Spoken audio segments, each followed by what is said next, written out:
it's just been an absolute, it's changed living on the boat from the camping feel to actually living in a little house or a little apartment. So we really love that. Sometimes I walk by and I just do this and stroke it because I like it so much. We're Chris and Sandra. In 2022, we bought a boat we named Thataway. On a foggy May morning, we said goodbye to Port Dover and headed down Lake Erie through the Welland Canal and on to Lake Ontario. We had a summer of fun boat projects and explored Lake Ontario and the famous Canadian Heritage Canal System, the Trent Severn Waterway. We met some great people and saw amazing sights in beautiful Ontario. We've got plans to overhaul the interior of Thataway in the spring, so join two not-so-young kids as we dive headfirst into our 2023 adventure. So we thought, because we'd had a few requests for a tour of the boat since we did a lot of the construction and repairs, that we would do that today. We did one in the fall when we were tearing everything apart to get the boat ready to go on the hard, and it was very messy inside and very rushed. So hopefully this answers a lot of the questions that people have about what a looping boat might look like. There are many, many kinds of boats that you can loop in. Common one is trawlers. We have a trawler. It's a 1991 Marine Trader, 34 feet long. We have a dinghy hanging out the back. So we thought we'd start at the back in the aft cabin. So this trawler has two cabins, in the aft and the V-berth. We ended up in the back in the aft cabin because in the V-berth, it was a little uncomfortable and it was very noisy with slap against the hull. So we moved back here with the idea that this was going to become a queen bed of some kind. That was one of the requirements I had to buy this boat, because I didn't want to sleep in single bed. So we're going to get to that eventually. We haven't stopped enough since we left Midland to be able to start on that project. So just to give you an idea what's here when they built the boat, they're both the same size. So on this side is where Chris is sleeping right now. We were really careful not to throw out too much or change too much right away, because we wanted to use as much as we could. So there's a lot of stuff in here that's going to go eventually, primarily the curtains. We want to put blinds in eventually. So the curtains will go. These drawers came with the boat, and they're useful but a little bit ugly, so we'll probably do something with those as well. The back hatch opens up and there's stairs running up to it, so you can get out that way. We hardly ever go out that way, but we do use this for ventilation. And if anyone has been following for a while, you'll remember that last fall we had a leak in the ceiling, and we kind of knew about it when we bought the boat. So we did a whole bunch of fiberglass work on it last year. And when we did that, we managed to trace the leak down and around and do the fiberglass work, but we haven't done the gel coat to repair that yet, and we haven't done the finishing on the inside. Again, more boat projects. At some point we'll get to it. What we didn't actually do is solve the leak entirely. We think there's a second leak, because when it rains pretty hard, there's a leak that comes in through here, and we think it's a crack on the deck back here. So when it rains, we're just really careful to keep the water away as much as we can and to sop up the water here. But that's becoming an important one, and probably when we get to Chicago, that's going to be something that we're going to have to address. So on this side is where I'm sleeping right now. Initially, the mattress that came with it was awful. Chris can sleep on an awful mattress. I couldn't. So we upgraded to a Douglas mattress here, which was fabulous. Problem with these beds, and it's a space saver, is that underneath the deck there's a little alcove, and when the mattress is low like it is over there, there's actually quite a bit of room. But because this mattress is a bit higher, if I roll over, my hip hits this. So I kind of accommodated it, but it's not the most comfortable. It's still better to have this good mattress. But I'm hoping that in a couple of months we'll have this rearranged, somehow make this into a bigger sleeping area. If anyone has any ideas about how to do that, please tell us in the comments below. We've racked our brains. We haven't really come up with a good way to do it. We have two fresh water tanks, one under here, one under that bed. There's 75 gallons each. Initially, we thought maybe we would move them into the middle and put the bed on top of it. Those actually act as ballasts, and we didn't really want to move them to the center of the boat. So we're still a little bit up in the air about what we want to do there. Immediately when we got the boat, Chris replaced all of the bulbs in the lights with LED. So these have LED lights in them, and there's these handy little lights above the bed, which you can't see right now, but they also have LEDs in it. So I'm now standing where the camera was a few moments ago, and so each cabin has a head or a bathroom, So with these Taiwanese boats, they did an amazing job on some of the carvings on the teak wood that they have. So there's this kind of thing on this one, and the other head door, and in the kitchen, if you remember, we renovated that particular door in the kitchen that had this artwork on it. So this head is not electrical in the sense that it doesn't have an electrical pump. Vacuum flush, so we don't actually use this one. I don't know if we've even tested it, but we prefer the other head anyway. So this has really become storage. It has a toilet. It has a shower head. So this is what's considered a wet shower bathroom, meaning that you can have a shower in it, but you're going to get everything wet, and then you wipe it down, and then you can use it for the rest of what you would use a bathroom for. So again, this came with the boat. We've been using it for storage, but there's a sink. Hot water comes into here just like anything else, but we've put our laundry in here, extra towels, toiletries, anything else that we can think of. So again, we just use this for storage at the moment. I suspect if we had more people on the boat that we might actually start using this one. So there's a closet here, as well as the drawers that are underneath the steps. It's a really awkward closet actually, and it has a light in it, but it has a place to hang things. But the previous owners put plastic shelving in, and it's very deep. Like the shelving goes back like this. They're plastic drawers, I guess. So things that hang up at the front don't actually clear the door, so they're on an angle. So I'm not really sure what was going on there, except maybe 30 years ago there might have been smaller coat hangers. So this space is quite awkward. There's actually a lot of unused space in here, and we haven't really figured out how to use it properly. Right now, those plastic drawers that are in there, I'm storing winter clothes, cycling and sporty kind of clothes, and shoes and boots that we might use if the weather gets cooler.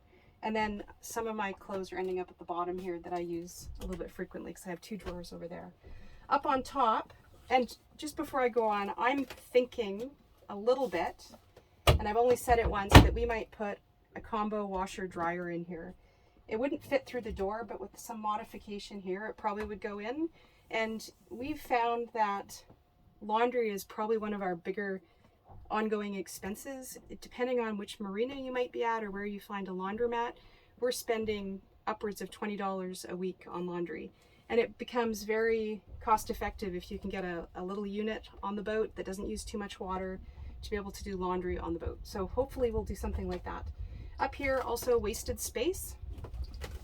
There were two drawers that came with the boat that we're still using. This is more odds and ends kinds of things that I've put in there. And we're storing extra fire extinguishers because the boat came with a ton of fire extinguishers that were actually good and still charged. And some extra smoke alarms and a defective carbon monoxide alarm that we haven't gotten rid of yet because I think we wanted to see if we can fix it. So I think that's it for down here. The way that you close off the area is with the door, a sliding door, and then the roof comes out, or it's the other way around. The roof first, and then the door, and you can actually lock it in place, although we obviously don't close the door very much. But if you had guests here, you could actually have some privacy. Okay, let's go up into the galley.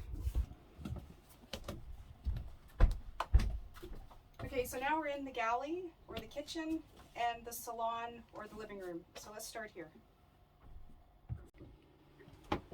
So we're looking now from the helm area of the boat, where Chris would be steering, to the back part of the salon.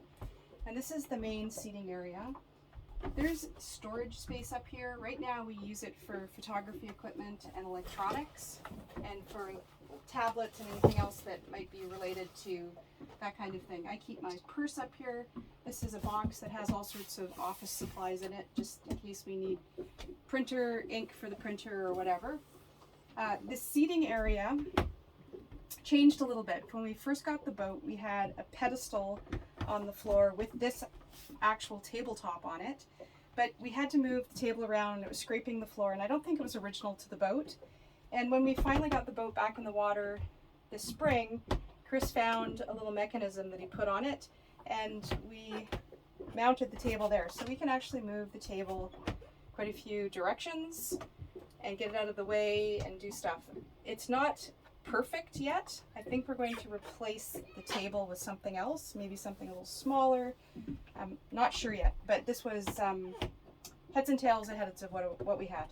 So the salon area has these benches, and this came with the boat. It was probably the original upholstery. Obviously very early 80s, or I guess it would be very early 1990s. But we're not fond of the pattern. We haven't really decided what we want here. Because we spent so much time on the Galley renovation, we just couldn't do everything. So this is a project for a little bit later. Who knows when, but it'll come up on our schedule sometime, hopefully in the next year. So if we move to the other side, to the port side of the boat, this area here, Chris puts his computer stuff up here as well. Anything that he uses to monitor the boat or whatever is stored up here. We probably could do a better job of storage in these areas, so another project for another day. This seating area used to extend to about here, and it was where, before Chris stopped working for paid employment this spring, before that he was using this area for work. So right now he's just kind of crafted a little seating area. It's not finished, again, like many things. But he typically sits there when he wants to do work or plan a course for the next day or whatever. So the ceiling of these boats are quite interesting. Lots of people come onto the boat and they say, oh, they're handholds for when you're in rough seas. And yes, you can use them for that. We've seen people put fishing rods across there. We put our paper charts when we have rolls, big poster size ones, across there. It's all teak. It's actually, I suspect this is the original finish on it. It's all in pretty good shape. So the Galley is our crowning achievement, mostly done, crowning achievement for the year. And it really took up a lot of our time in the spring, all of Chris's time and some of my time. Probably the best thing we ever did was to replace the fridge. We had one of those little NovaCool fridges. This is also a NovaCool, but it's a side-by-side. And it's a freezer and a fridge, and it's just been a game changer. We can put so much food in here, coupled with our other food storage, which I'll show you later, and nothing freezes that shouldn't freeze. Everything freezes that actually should freeze, and it's just been an absolute, it's changed living on the boat from the camping feel to actually living in a little house or a little apartment. So we really love that. Sometimes I walk by and I just do this and stroke it because I like it so much. So the other thing that we did is because we were putting a bigger fridge in, Chris extended the counter and took out some of the space there. We knew we were going to have to sacrifice some space to do that. So in doing that, we wanted to open up the area, and this cupboard was at 90 degrees before, at the end of what the counter was, and it felt very closed in when you were doing things. You kind of had to reach up like this, and there was a much smaller fridge, and we both felt very claustrophobic. Even one person working here was really difficult, but forget two people. We couldn't get two of us here doing anything. So we hemmed and hawed about it. Originally we thought we'd just get rid of it and put something new up, but I mean, they are beautiful old cupboards. So we kind of modified it. We turned it around, stuck it up on the wall. It was really hard to take out. We, if anyone watched our earlier videos, we really bashed away at it. Broke a few things in the process. We did manage to save most of the artwork that was on the back of it, so that was kind of nice. So this cupboard houses our cups and our dishes and a few things like salt and pepper and tea and things like that. We brought a lot of stuff from our apartment in Toronto when we moved on the boat, but we kept some stuff from the boat. I would have to say that the Galley stuff that was on the boat, most of it actually went because it was very cheap. It was obvious somebody had gone to a dollar store or something, and we had a lot of the same things, only we had much better quality. So we've got the original Corel dishes, which we figured we would use because, come on, Corel, but I've managed to actually break a few of them. So at some point we're going to have to replace these, but for now it works.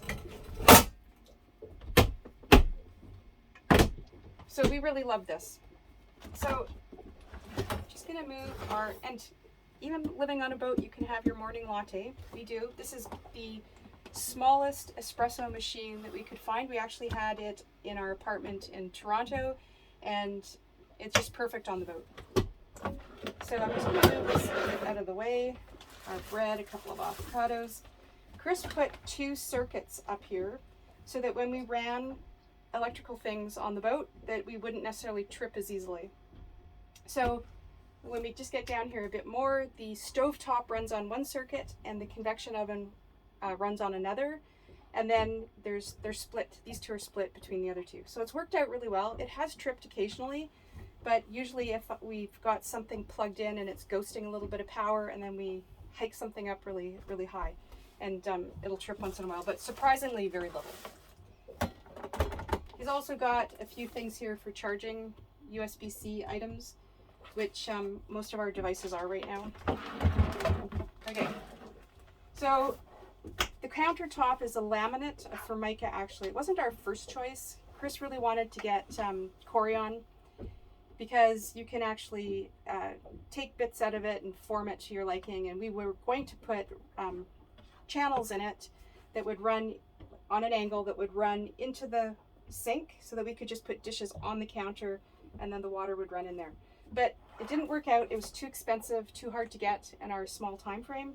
So we have a system here, which I don't actually mind too much. This came with the boat. We got this. It collapses. We shake it out, dry it off if we want to. And it goes down here in this drawer. And it's really fast to put away. So I actually don't mind that at all. So as you can see, once you've kind of cleaned up a little bit, there's quite a bit of counter space. And Chris and I find it really easy. We can cook together now.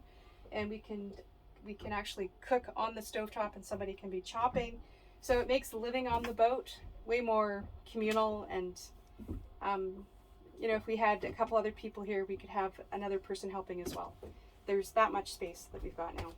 So moving on to the sink, this was something that we really debated. We thought we might go to a double sink, but we thought, well, that would take up a lot of space, but the sink we had was very narrow. So we searched and searched and searched, and what we found, and it was on Amazon, was a bar area sink. So it's just a smaller version of something you would find in a very upscale kitchen. So it's, you know, it's got this thing in the bottom. A lot of people said, oh, you're gonna have to fill the sink up a lot before you can wash dishes. Won't that be wasteful? And what we've really found with the 150 gallons of water, that we can pretty much do dishes whenever we want, however we want, and our water actually still lasts 2 weeks or more before we have to top it up. And it's very rare that we'll go out for more than 2 weeks without stopping at a marina. I think the longest we've been so far doing that is maybe 7, 8, 9 days, because I just need to get back in and see people again. So this has worked out really well. The faucet was a big one. We wanted something that we could actually pull this off of and spray around and get things clean, maybe use that for washing vegetables. So we found this at the Restore. It was just a fluke actually. It was like the second day we were back in Midland and we were up there, and we kind of went online and we looked to see if any parts were missing, because it was just kind of laying open in a box. And it looked like it was all there. We were worried about one piece, but we thought, well, it's worth the $50. We got it. And it came with this little soap dispenser, which we then found out why this was $50, because this is a different kind of metal than this. But it took us a while to notice, so we're probably going to be the only people who will ever know that, except for all of you now. So we took out the propane appliances early on because we didn't want propane. And we always were going to go electric. We had one of the kids' old induction plates from university that we were using last year. Felt a lot like camping. But we looked and we looked, and these are all over Amazon, but it was at the last minute that I thought, you know, instead of having one go this way, we should look for a vertical one and put it this way, or rather than have a horizontal one on its side. And so we found the Impava, and it fit all the specs that Chris was looking for. So this has worked really, really well. We don't usually need more than 2 burners at a time anyway. And a nice feature of it is that if you have both burners going at the same time, it distributes the power between them. It won't let you go beyond, I think, the 1800 watts for the 2 burners. So this has been a really good win for us. So we also took out the propane oven that was in the boat. Again, we didn't want to use propane. And last year we didn't have an oven at all. But this year we managed to track down something that was small and economical in terms of power usage. It's a gray stone. We got it from a company, Rec Pro, from Canada RV, I think. Anyway, it's worked really well. You can do convection, you can grill, which the grill feature isn't that amazing, and it's a microwave. So because of our battery system, 48 volts, 13 kilowatts, if we have sunny days and we're out on the hook and we're good for battery power, we can easily cook things in here, like bread or bake a cake or cookies or whatever. I mean, we can't do it every night, but we can definitely do it when we want to. So Chris also put in a couple of shelving units here. This one is basically where all of our kitchen stuff goes. We have a small Instant Pot, which we use quite a bit. Haven't a lot this summer because of barbecue season. We have a Magma set of nesting pots and pans. That's relatively new. We were doing with stuff we already had, but it wasn't quite enough, and this nests and doesn't take up much space. And then the rest of it is just the usual stuff you might find in a kitchen. This one's been really good because we can put long things in here, like our long spoons, kebab skewers. This thing goes in here. Probably another really amazing thing that we did in the kitchen, and we were both very much wanting to do this because last summer we had a little garbage can. Also, it came with the boat. It was always getting in the way, and we were kicking it, and it was falling over. So we wanted something that would take garbage and recycling, and it took forever to find this because we only had so much space here. But this has worked out really well. It's been great. Like, you just don't have to have your garbage can out on the floor. And of course, this is not finished. We were just getting ready to do the face and the veneer and everything on this, and it was time to get going. So we will get to that also hopefully when we get to Chicago.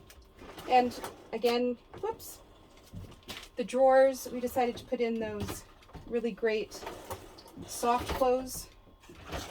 And sometimes you'll find me just before I go to bed and Chris is already asleep and I'm just doing that because it works really well. And we were worried that in rough seas that this might fly open and things fall on the ground because we argued a bit whether or not we should put a locking mechanism on it. Chris said, let's wait. So we waited, and we've been waked a couple times where other things have fallen off the counters. These ones haven't budged. So this has been a good call too. So this is more than enough for the food storage here. And we're pretty happy with this project. Again, it's not done. I think both of us would like to complete these things that aren't done as soon as we can because it just makes the boat look better. So let's look at the storage area under the salon seat because this is where this is basically our pantry. Okay, so this is also going to change because it's pretty awkward. This cushion comes up.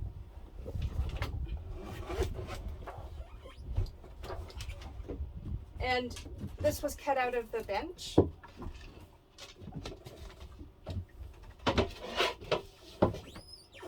And this is wide open down here. And I think I've shown pictures of it before, but we keep canned food down here. I mean, there's rice, packages of rice, beans, anything that we're stockpiling.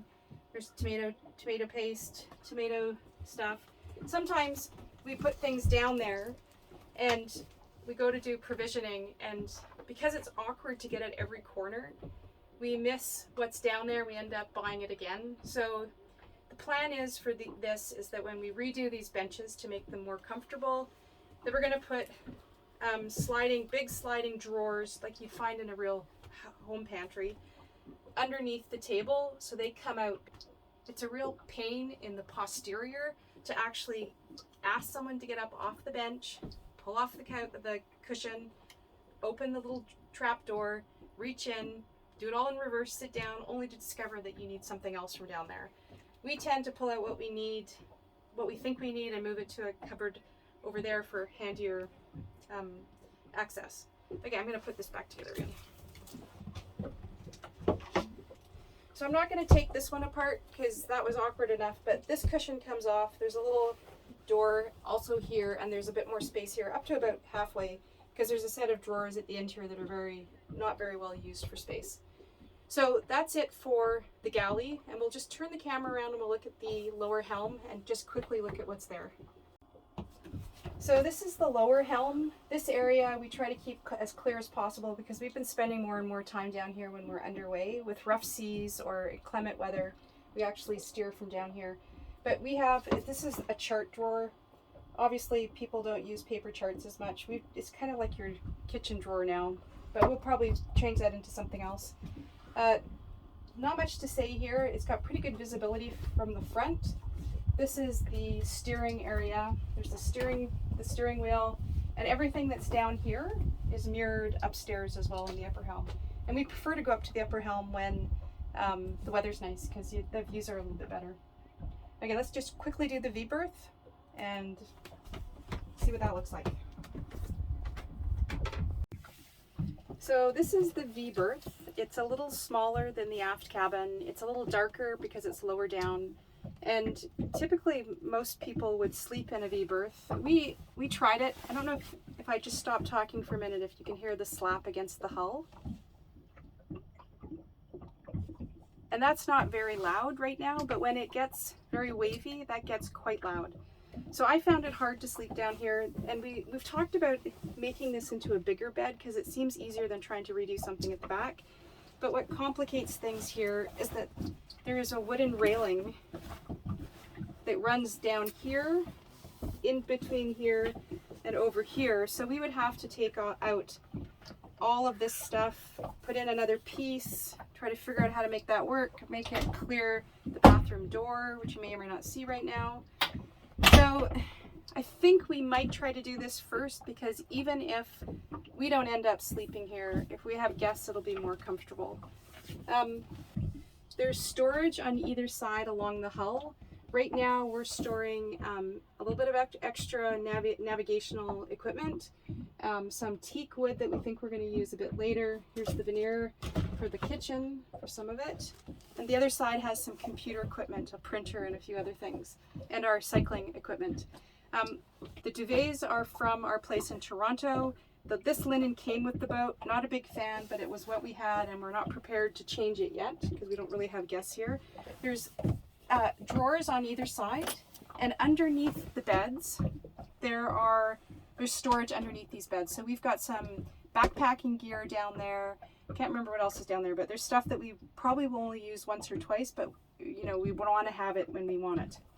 There's also storage under here where we've put more linens, and there's a knob down here for the bow thruster. That's how we turn the bow thruster on. So we don't spend a lot of time down here. We just recently cleaned it out. We had 3 bicycles down here, and when we were in Parry Sound a week or so ago, we sent it down. We took it down to Toronto to our son, and for him to sell 2 of the bikes. So there is a bathroom here, and maybe we'll just take a look at that. This head is smaller. As you can see, there's a sink, but it's pushed back from the toilet. If you need the sink, you have to pull it over the toilet. There is a nice sized mirror, I have to say that. You can also have a shower in here. The problem with the showers on the boat is that they go down to the bilge, all the wastewater, and it kind of gets scummy down there. So for the time being, we're not taking showers on the boat. And during the summer, it's not a big deal. Every morning we go for a little swim. When we go to a marina, we have a hot shower. But this is the electric head, and there's a button. You can see the button right over here, and you push it. You push this, and there's a little bit of water that goes down, and then it flushes. The V-berth area also has a bit of storage. So there's a closet here, and we keep our jackets here mostly, and then other things that go down there, extra little things that we don't use all the time. Behind the closet wall here is the electronics. It's basically the electrical room. The stairs are storage. Each stair tread comes up, and there's storage down there. We keep a lot of tools there and extra spare parts, and that is the same for the stairs on the other end as well. We tuck under the treads. We tuck some of the footwear that we're not using at any given time, and you can see that our helmets go under there as well. So you do get good at putting things in every nook and cranny that you can. There's one door on the boat, and it's the starboard side. If you get a little bit bigger on these trawlers, you'll often have a second door on the port side, and you get a little bit more space as well when you do that. The actual inside of the boat is about 8 feet wide. The galley is 10 feet long, and then the cabins make up the rest of it. So that's it for the tour of the inside of Thataway. I think we're going to do an exterior tour at a later date because this one was quite extensive. If anyone has any questions about how we're storing things or any suggestions about how to build a bigger bed somewhere on the boat, I would sure love to hear about that. So I hope you enjoyed it, and I hope we've shown you everything that you wanted to see, and we'll see you next time. When I look at you like that, you lose it completely, losing track of space and time. Thanks for watching this week. If you haven't already, please subscribe as we make our way to the US and down Lake Michigan, headed for Chicago to wait for the canal system to open on October 1st. YouTube loves us and loves you when you like our videos, and even more so if you leave a comment. I'm still looking for great inspirations on how to build that queen-size bed on Thataway, so please leave comments below, suggestions on how to do it. This is a brainstorming session, so leave anything you can think of. As always, thanks for watching, and see you next time.